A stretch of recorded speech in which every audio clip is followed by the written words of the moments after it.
ఏకలవ్యుడి గురించి సామవేదం గారు ఎంత నీచంగా మాట్లాడుతున్నారు. మహాభారతంలో లేని అని తీసుకొని వచ్చి ఏకలవ్యుడి క్యారెక్టర్కి ఎట్లా అంటగట్టిరు ఇది నేను చెప్తా. మహాభారతం చదువుతూనే ఎక్స్ప్లెయిన్ చేస్తా, వీడియో చివరిదాకా చూడండి. 2, శూద్రుడు సనాతన ధర్మానికి ఎందుకు దూరం అవుతున్నాడు, ఎట్లాంటి మాటలు మాట్లాడడం వల్ల దూరం అవుతున్నాడో అది కూడా ఏకలవ్యుడి వృత్తాంతం నుంచే మీకు అర్థమవుతుంది. 3, తల్లిదండ్రులు చేసిన పాపాలు పిల్లలకు అంటుతాయి అని అంటారు కదా, దానికి కూడా ఏకలవ్యుడి వృత్తాంతమే ద బెస్ట్ ఎగ్జాంపుల్ అర్జునుడి గురించి చెప్పడానికి.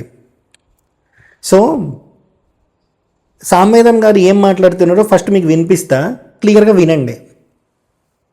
వాటి వల్ల ప్రమాదము కూడా ఏర్పడుతుంది అని చెప్పాడు. దీనికి సరిగ్గా అర్థం చేసుకోవడానికి భారత అరణ్య పర్వంలో యవక్రీత వృత్తాంతం ఉందండి. ఒక కథకి మరొక కథ ఆలంబనం అర్థం చేసుకోవడానికి. యవక్రీతుడు అనేటువంటి ఒక మహాత్ముడు ఉండేవాడు. అతను ఏ గురు శిక్షణ అనేది ఏమీ లేదు, కానీ నిరంతరం ఏదో ఒక జపం తపం ఏకాగ్రత బాగా ఉండేదిట. దానితో అనేకములైన విద్యలు నేర్చుకున్నాడు. అతని పక్కన కొత్తగా కుర్రవాడు చేరేట ఒక గురుకులంలో అప్పుడప్పుడు వచ్చి కబుర్లు ఆడేబట్ట. అతని పేరు రైభ్యుడు. చిత్రం ఏంటంటే రైభ్యునికి వేదాది విద్యలు బాగా వచ్చి అతను వెనకబెట్టాడు.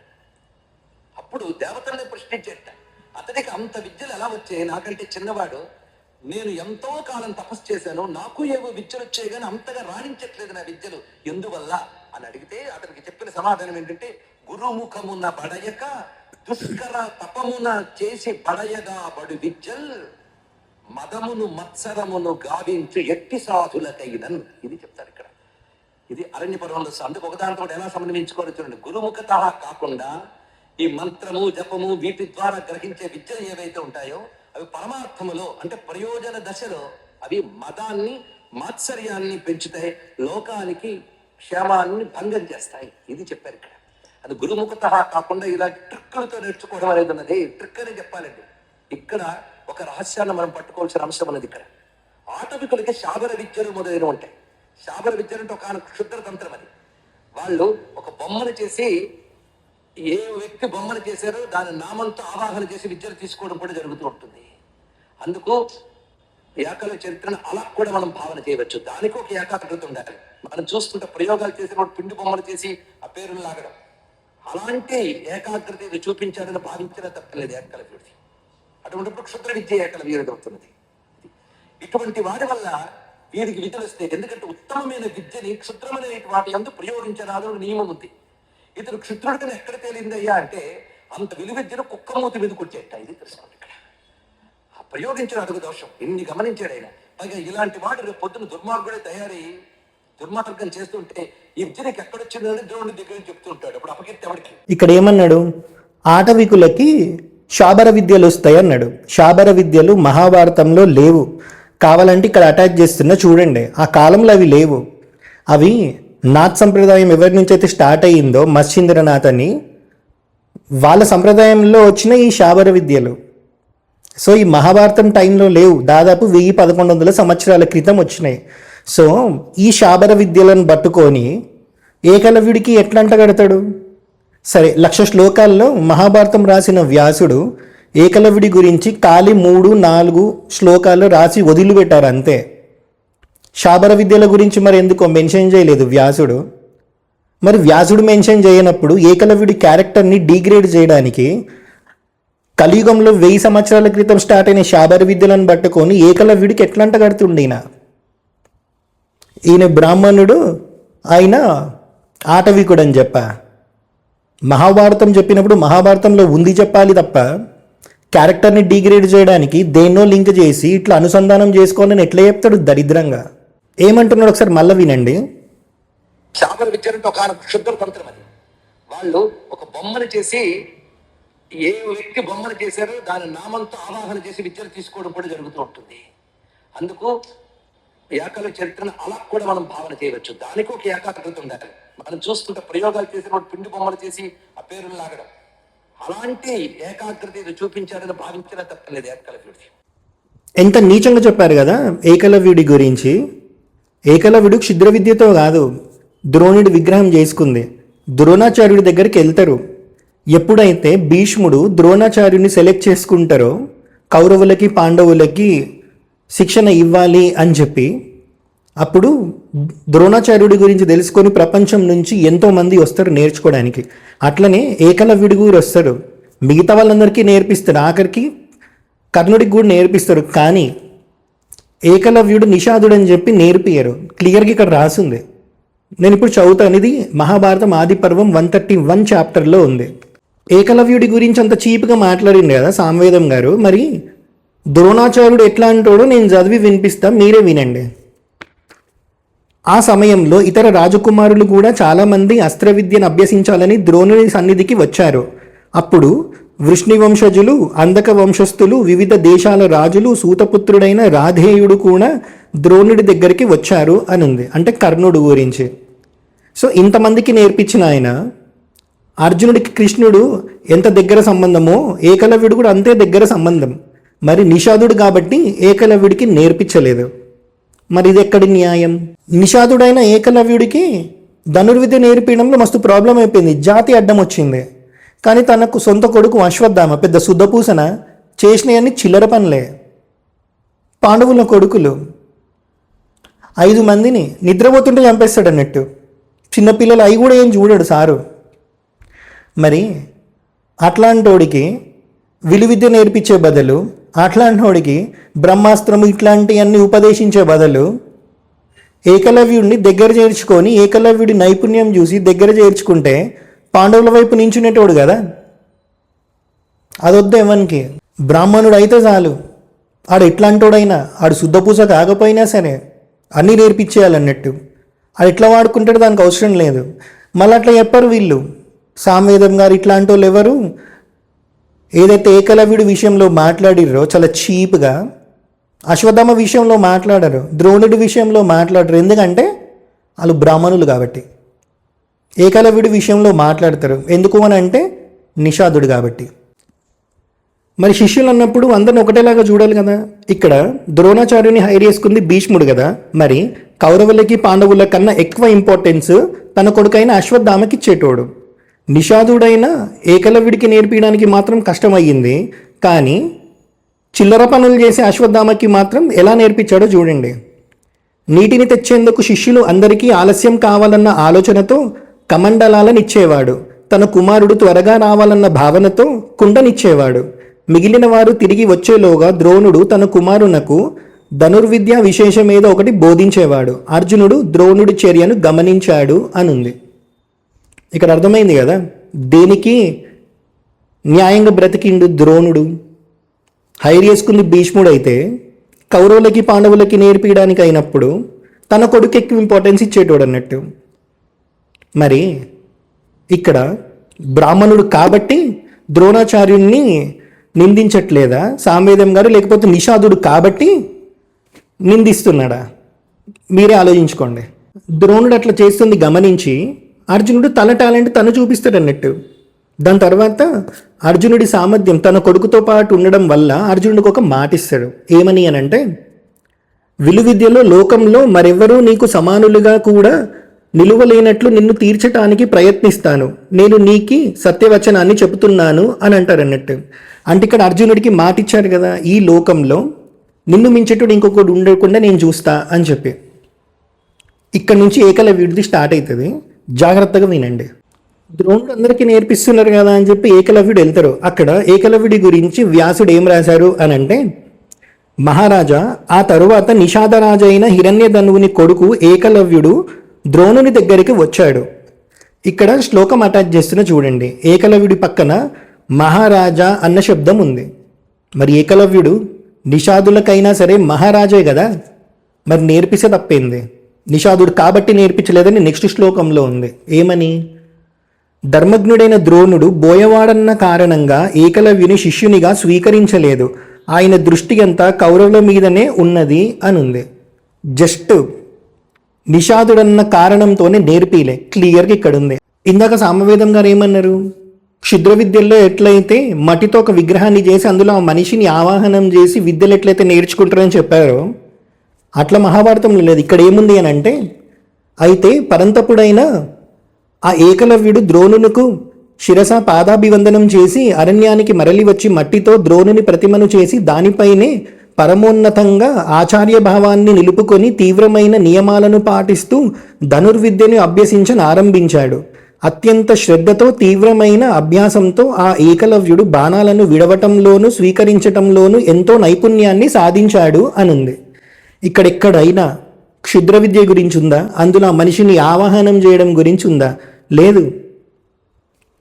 ఏదైతే గురువు తిరస్కరించాడో ఆ గురువు ప్రతిమ అక్కడ పెట్టుకొని ఆయన నేర్చుకున్నాడు. దాని తప్పేముంది? ఇక్కడ క్షుద్ర విద్య ఎందుకు వచ్చింది? ఇంకా దీని తర్వాత వాళ్ళు ఏదైతే విలు విద్య నేర్చుకున్నారో దాన్ని ప్రాక్టీస్ చేయడానికి ఒక అడవికి పోతారు. ద్రోణాచార్యుడు కూడా వాళ్ళతో పాటు వెళ్తారు. అయితే వీళ్ళతో పాటు వీళ్ళకి కావాల్సిన సామాన్ తీసుకొని ఒక మనిషి కూడా వెళ్తాడు అన్నట్టు. అతను ఏం చేస్తాడంటే ఒక కుక్కను కూడా తీసుకొని పోతాడు. ఆ కుక్క కొంచెం తెలివి తక్కువది ఉంటుంది కాబట్టి అది వీళ్ళని వదిలిపెట్టి ఎక్కడికో వెళ్ళిపోతుంది. ఆ కుక్కతో పాటు ఆ మనిషి కూడా పోతాడు.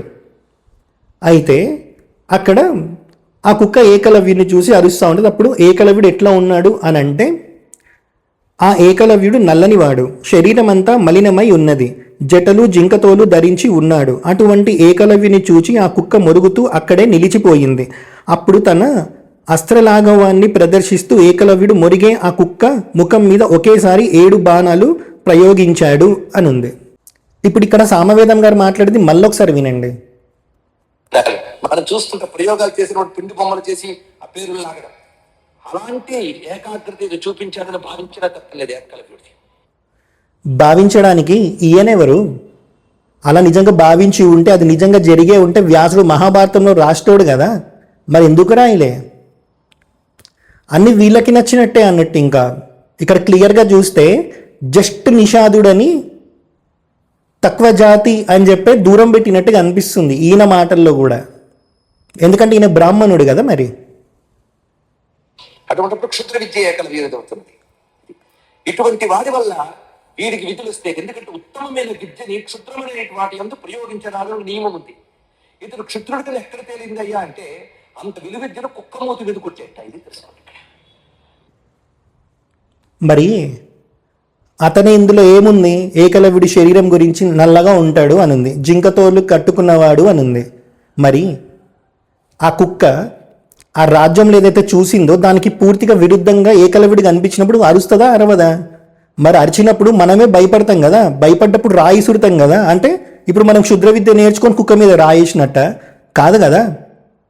ఇప్పుడు అది అరిచేది జంతువు, దాన్ని ఏం చంపలే కదా. చంపినట్టు కూడా మహాభారతంలో లేదు కదా. 7 బాణాలు కుక్క మూతి మీద వేసినట్టుంది.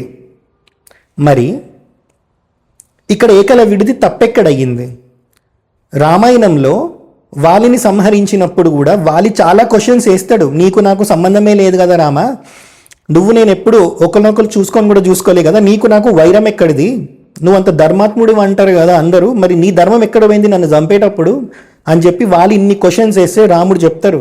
వాలి అడిగిన ప్రతి క్వశ్చన్కి రాముడు ధర్మం చెప్పి ఒక మాట చెప్తారు, నువ్వు పరిపూర్ణ మానవుడివి కాదు, నువ్వు నరవానరుడివి. అయితే ఒక జంతువుని అది పడుకున్నా చంపొచ్చు, తింటున్నా చంపొచ్చు, సంగమిస్తున్నా చంపొచ్చు అని పెద్ద లిస్ట్ చెప్తారు అన్నట్టు. ఆ ధర్మం అక్కడ రాముడు పాటించరు.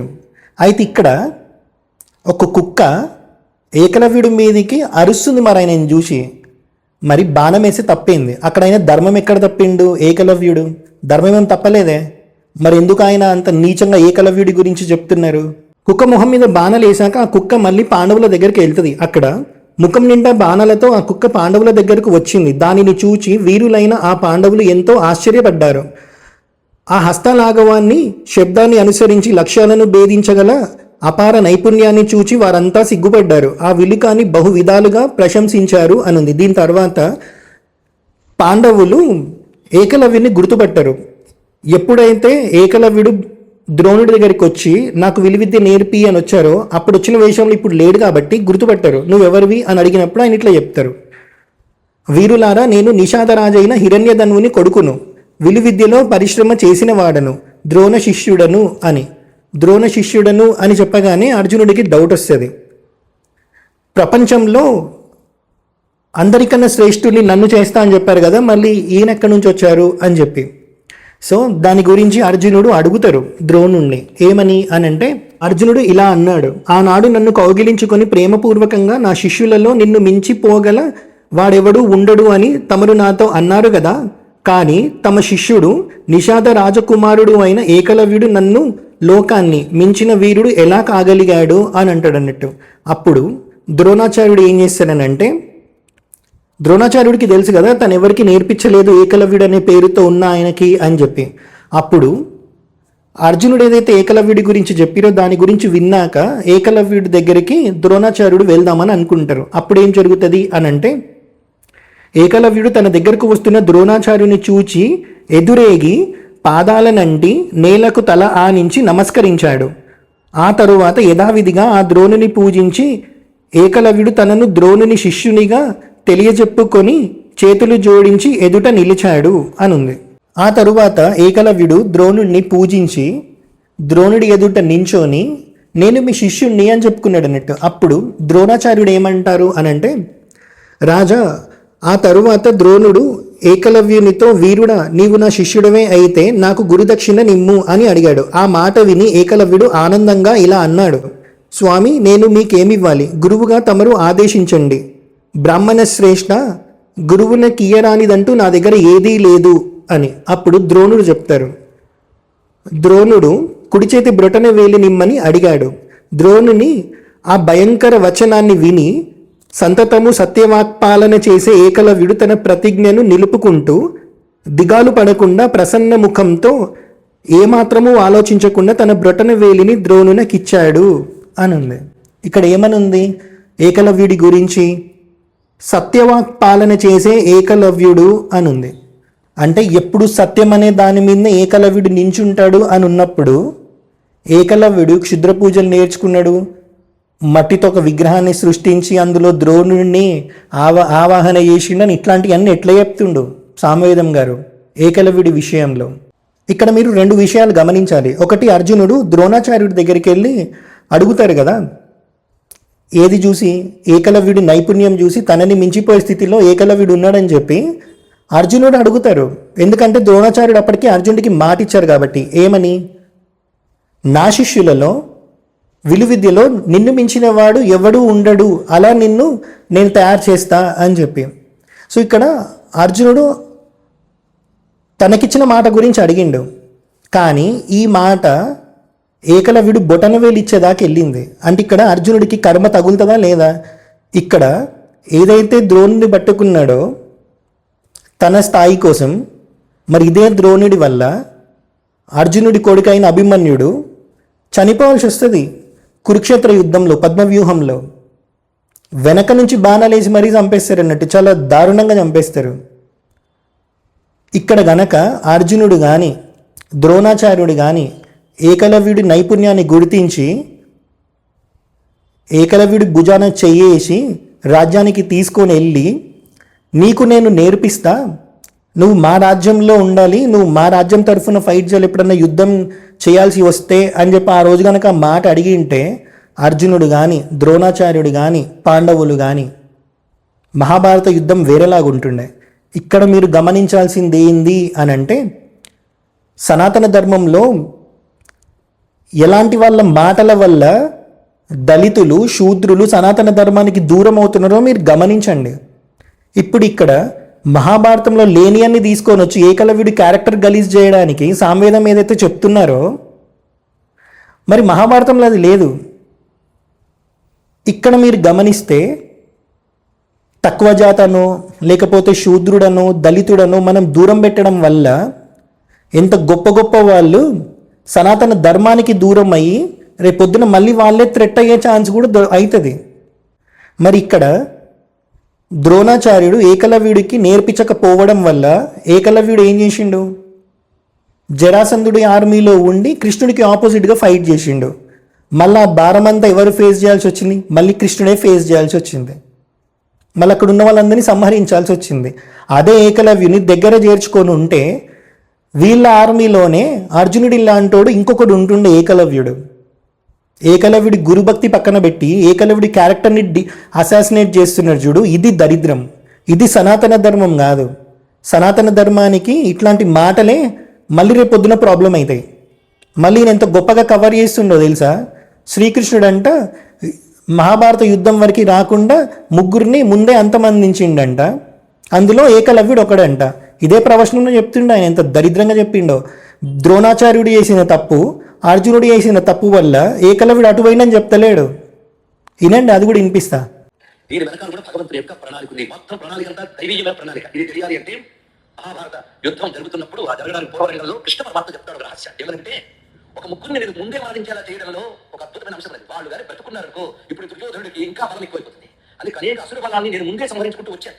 వాళ్ళందరూ కలిసి కురుక్షేత్రాల్లో వస్తే అసుర శక్తి ఇంకా పెరుగుతుంది. అందుకు అందరినీ ఒకేసారి కొడతాం అనుకోరాదు. ఒక్కొక్కరిని కొంచెం కొంచెంగా కొడుతూ పెడితే అప్పుడు వాళ్ళు కొట్టడం చాలా సులభం. ఎందుకంటే దుష్టులను ఆకర్షించడం ఇది ఒక పెద్ద ఫార్ములా. అది దుర్యోధనుడు వీళ్ళు విడిచిపెట్టేసి అందరూ దుష్టులను ఆకర్షించులకు వస్తాడు. అప్పుడు పెద్ద యుద్ధంలో కొట్టడం మహా కష్టం. అందుకు ముందు ఒకరిని తీసుకున్నట్టు ఆయన జరాసంధుడు. వీడు రకరకాల అక్షోహిణి సేవలతో రావడం మొదలు పెడికి కృష్ణ పరమాత్మ కొట్టాడు బలరాముడితో సహా. అక్షోహిణి సేవలన్నీ నాశనం అయిపోయాయి. జరాసంధుడు దొరికిపోయాడు. బలరాముడు బంధించిపోయాడు. కృష్ణుడు అక్కడ వదిలిపెట్టే అన్నాడు. చేతి దొరికిన శక్తులను విడిచిపెట్టారు ఎందుకయ్యా అంటే వీడిని అవతార కార్యం వీడి వల్ల సులభంగా జరుగుతుంది. ఎందుకంటే భూభాష పోగొట్టడానికి నేను అవతరించారు కదా. వీడిని విడిచిపెడితే వీడు ఊరుకోడు. మరికొంత దుష్టురాక్షలు మూసుకొస్తాడు. అలాగే తడపకి నేను అక్కడికి ఇక్కడికి తిరగాల్సిన అవసరం లేకుండా వీడి వాళ్ళందరినీ కలెక్ట్ చేసుకుని నా దగ్గరికి వస్తున్నాడు. వీళ్ళు సమాధిస్తుంటే వీడు విడిచిపెడుతుంటాను. అలా జరిగిన అన్నాడు. 17 వాళ్ళు జరిగింది అనగా. ఆ తర్వాత రాజశ్రీయాగాధ్వర సమయంలో భీముని తీసుకొని జరాసంధుడి పూర్తి చేశాడు. తాను కల్పించుకోకుండా ఎవరికైతే చేయించాలో అక్కడ జాగ్రత్తగా చేయించుకుంటూ పెడుతుంటారు ఇక్కడ. ఆ విధంగా జరిగింది ఇక్కడ. అలా జరాసంధుడిని పూర్తి చేశాను. ఎవరెవరిని యుద్ధానికి ముందే పూర్తి చేశాను వాళ్ళు బ్రతుకుంటే దుర్యోధనుడు మరింత దుర్మార్గపరుడైపోతాడు. అందుకే ఇవి చేశారని చెప్తున్నారు కృష్ణ పరమాత్మ. జరాసంధ చేదిరాజ నైషాదిశ్చ మహాబల. ముగ్గురుట. ఒక జరాసంధుడు, ఇప్పుడు చేదిరాజు. చేదిరాజు అంటే శుపాలుడు అతన్ని, ఇంకోటి నైషాది యాగలవీరుడు. వీళ్ళు ముగ్గురిని బెట్టగా కొట్టారు అన్నాడు. అందుకు కొట్టించాడు కూడా. శిశుపాలుడు మాత్రం తాను స్వయంగా కొట్టాడు. అంతే కదా. నైషాదిష్ట ఈ నైషాది యాగలవీరుడు ఎప్పుడు వచ్చాడు తెలుసా? కృష్ణ పరమాత్మ శిశుపాలుడు గర్భపుత్రుడు మొదలైన వాళ్ళు దాడులకు వెళ్ళినప్పుడు జరాసంధుడు ఇప్పుడు వెళ్ళి చూసారా ఆ గుంపులు వెళ్ళిపెట్టి యాగలవీరుడు కూడా. అంటే వీడు ఎవరి పక్షం అయిపోయి తెలిసింది కదా అసురు పక్షం. అసురు పక్షానికి బలం తగ్గించడానికి ఆ ద్రోణాచార్య ద్వారా ప్రేరేపణ చేయించారు కృష్ణ పరమాత్మ. అర్థమైందా? ఇక్కడ ద్రోణాచార్యుడు అర్జునుడు ఏకలవ్యుడిని నైపుణ్యం చూసి దగ్గర చేర్చుకొని పాండవుల సైన్యంలో పెట్టుకొని ఉంటే ఏకలవ్యుడితో ఒక ఒప్పందం పెట్టుకొని ఉంటే వీళ్ళ సైడే ఉంటుండే. ఇక్కడ ఏం చేసిర్రు? ద్రోణుడు చేసిన తప్పుకి కృష్ణుడే ప్రేరేపించిండని చెప్తున్నా. మళ్ళీ కృష్ణుడి మీద దోచిండు అన్నట్టు ఆ దరిద్రాన్ని తీసుకొని మొత్తం. కృష్ణుడికి ఏం అవసరం? వీళ్ళు చేసిన పెంటని కృష్ణుడికి అడిగిందని చెప్పకుండా కృష్ణుడే ద్రోణాచార్యుడిని ప్రేరేపించిందని చెప్తున్నాడు దరిద్రంగా. అమ్మో ఇట్లాంటి ఇంకా ఎన్ని చెప్పారో మరి ప్రవచనాల్లో. అదెందుకు అనిపించింది అని అంటే ఏకలవ్యుడి గురించో లేకపోతే ఇంకొక దాని గురించో నేను వింటున్నప్పుడు 3-4 ప్రవచనకర్తలది వింటా. అలా వింటున్నప్పుడు అనిపించింది దరిద్రం. ఏకలవ్యుడి క్యారెక్టర్ని మొత్తం అసాసినేట్ చేసి దారుణంగా చూపెట్టి మహాభారతంలో లేని అన్ని ఏకలవ్యుడికి అంటగట్టిండి ఇక్కడ మరీనా.